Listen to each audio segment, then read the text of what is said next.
First, live, local. This is Fox 12 Now.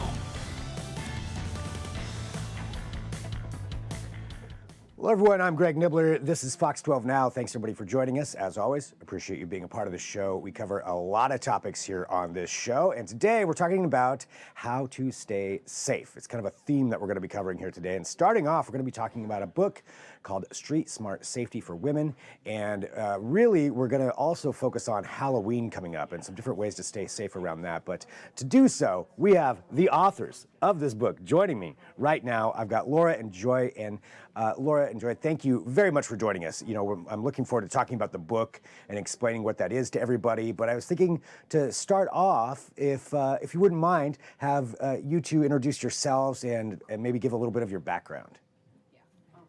Hi, I'm Joy Farrow.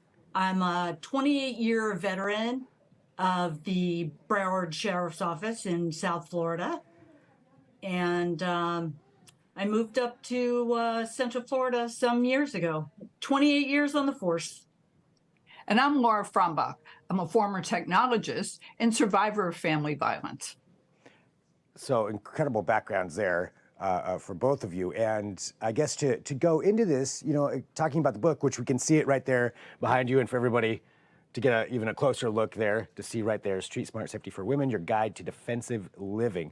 So can you talk to us about the book and, you know, how you got together and decided to write this?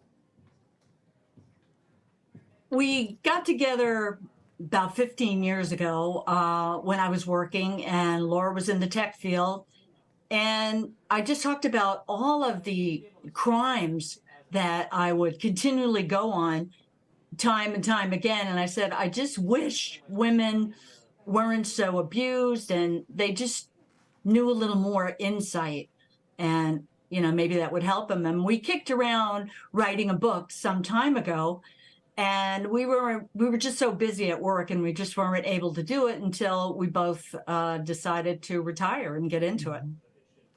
And Joy used to tell me about the women that she would talk to, the victims, and she would often say, you know, I felt something was off. I felt something wasn't right, but they wouldn't listen to their own intuition. They wouldn't listen to what we call safety intuition. And safety intuition isn't anything mystical. It's just our five senses reporting our environment back to us. All animals have it. But we as women are socialized to suppress it, to see what everybody else wants. And then when we hear something in our environment or somebody approaches us, we're so socialized to be nice that we don't recognize predators. Well, and you mentioned that, you know, Joy, seeing so many of these circumstances over that long of a career, I'm sure, in law force, were there some that seem to be kind of, I get not repeat situations, but I guess common situations that would happen to where these issues would occur? Mostly when women were out and around, either walking on the street, they'd be stopped by men, just asked an innocuous question, but they would stop and interact with them. And at that point, either they're attacked or they're pushed into a car or they're taken with them. A lot of times they were attacked at their car, on the way to their car, through a parking garage. So out and around, a lot of times going back to their house. Which is horrifying, you know, that's occurring and that you've seen that so much, which is why this book is something that could be very helpful, you know, providing those tips. Laura, you were talking about instincts and kind of trusting those. Can you go into that a little bit more and explain what you mean by that? Oh, when women are out walking around, sometimes men will come up to them and try and get their attention so that, excuse me, miss, just to get you to stop. But you have to realize, why are they trying to stop you? And a feeling in this interaction, you know, should start to take place. What do they need from me? Why are they stopping me? So little things like that. You know, a lot of times now they're being asked for help. Can you help me over here? Can you, I just need some money. You know, any of these questions tend to cause a safety issue for women. They get distracted, and that's when they get attacked. Distracted, probably misled, or Yeah. showing a hand over here, look over here, and something else is Right. happening, kind of thing. Yeah. Out comes the weapon. Yeah, yeah. Well, talking about the book itself, and I know we wanted to get into specifically with Halloween coming up, because that is certainly a time where there's a lot of issues. Do you want to kind of talk about that? Like, what are the big concerns when it comes to Halloween? Well, like we say, Halloween, you put a mask on a predator, it's like going to a predator's ball. So, predators look for this at parties. All they have to do is put a mask on and make their way through a party, start following somebody around, and kind of like being anonymous online, all of a sudden there's somebody else. Nobody knows who they are. And they're following you outside, they're following you to your car, they're pretending there's somebody else. So during that time, whether you're a college student or you're going to a party in a big club, these are things that you have to keep in mind. At this point, it could be anybody, unless you're at a private party at somebody's house. But, college students now, you have to be so careful, because anybody can be led into a dorm, and that's not what you want. And Anybody can be anything. Right. Yeah. And what are some I guess tips, other than be aware of the random person in a mask? What are some other tips and safety advice that you would have? Some of the things that we advise for women is when you're going to a costume party, wear makeup instead of a mask so that your vision isn't obstructed. If you have a mask on, you may not be able to use your peripheral vision. You may not be able to see from side to side, and you may not see something coming that may be harmful to you. Secondly, don't wear a costume that is so constricting that you either can't fight back or run away. We want to wear these cute little costumes and everything, and we are all for it, but not so tight that you can't move around and that you can't defend yourself. And 3, wear flats. Wear flats or wear sneakers. We love heels too, but you cannot get away. You cannot defend yourself if you're wearing high heels and somebody else is in flats, and their balance is certainly and strength is certainly going to be superior to yours. Yeah, all 3 of those seems like that would be some really good advice to follow, which is, unfortunately that has to be the case, but that is, and staying safe is absolutely imperative. Looking at that, from this type of advice for Halloween, for that specifically, with the costumes and things like that, are there other things that people can watch out for surrounding, going to a party, going out, going all of those different kinds of places? We want you not to accept drinks from strangers. And, big college parties, don't drink out of the punch bowl, because frankly, you don't know what's in it, and you don't want to end up face down and unconscious. So get your own drink. And if you've left your drink, get another one. And you can also carry your drink around by the top of it when you're talking to people. So this way, nobody bumps into you, nobody puts anything in it when you're not looking.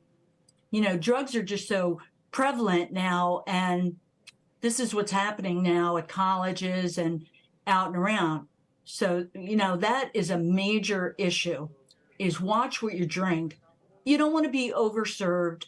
And you also want to be able to make the right decisions. So you don't want to be in a situation where you're not sure what's happening to you.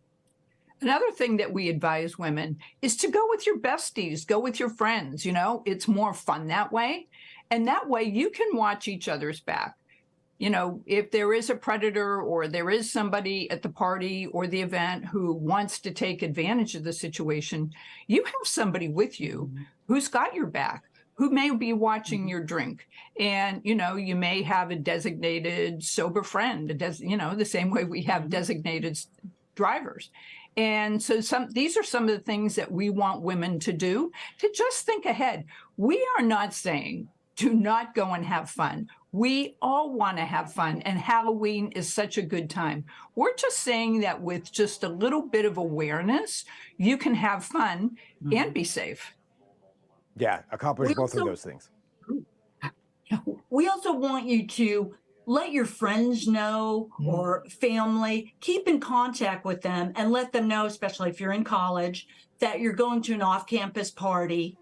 And, if you have wearable tech, you have the Apple Watch, you have any of these devices that can let someone know, your contacts, where you're going, and you can always alert them, press the button, this is my location, in case there's an emergency. So wearable tech is very helpful in, those situations when you're out and around. We also advise women to carry self-defense tools.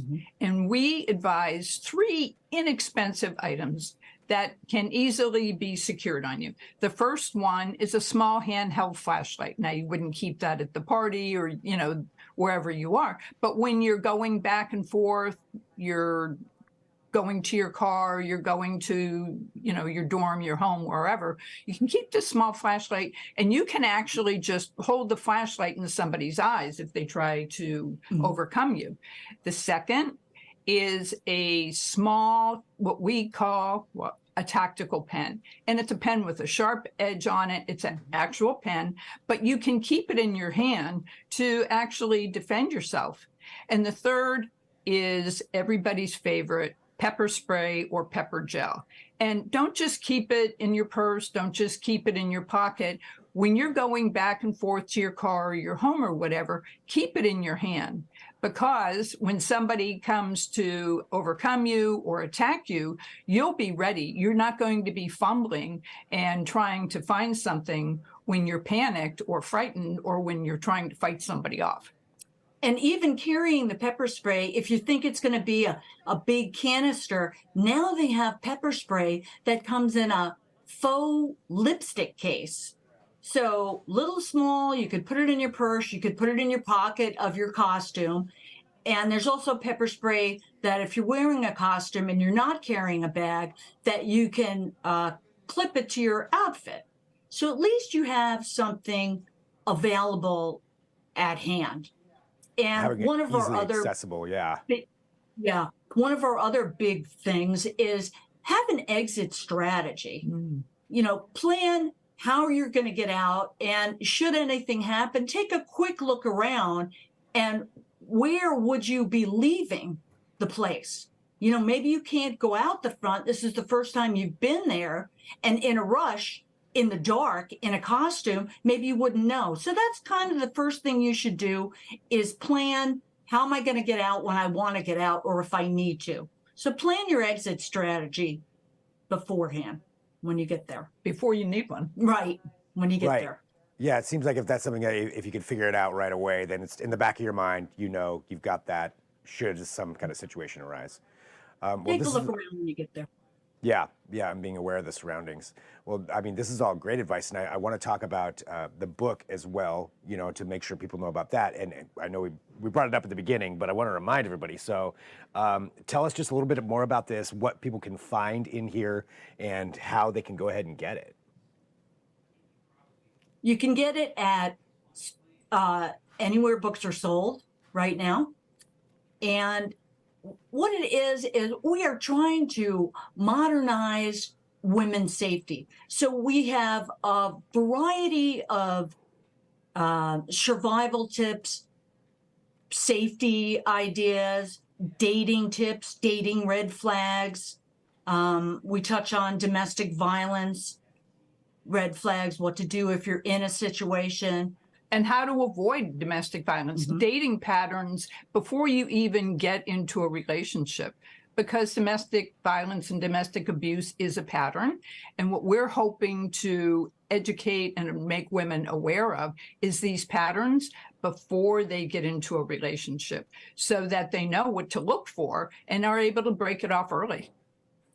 We talk about how to handle predators and how to be persuasion proof, and you can learn to be persuasion proof because that is not something women are usually good at. And our tips reflect Joy's experience, certainly, and anyone can make use of these tips. But some of the chapters specifically surround women and how we are conditioned to be polite and how we can still be nice people. We want to be nice people, and we also want to be safe. So everything Joy and I jointly learned, we have put it in this book sort of as a handbook so that women, people of all ages can keep themselves safe in today's environment.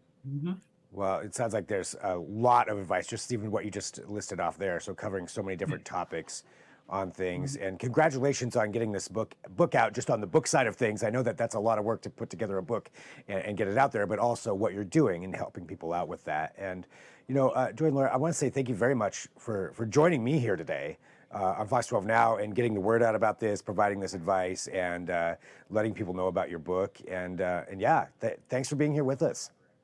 Thanks so much for having us. Thank you so much, Greg. You bet. And for everybody watching, again, you can go back and watch this segment. You can also share this segment. So this will be on our YouTube channel, depending on where you're watching this right now. It'll be on YouTube and Facebook and our app. So you can go there, share it with somebody else, let somebody else know about it. And we're going to continue on with Fox 12 Now. So we're going to take a break here. And I'll be back at about 1:30 p.m. Pacific, depending on when you're watching this, continuing to talk about safety. We're going to have the Corbett Fire Department on with a program that they had where they provided hundreds of free life jackets for use on the Sandy River. If you know the Sandy, it gets very dangerous. There's always issues there every summer. And so we're going to find out how that program worked and if they were able to help keep some more people safe. So that's coming up at 1:30, but we're going to log off right now. I'll be back then. I'm Greg Nibbler. This is Fox 12 Now.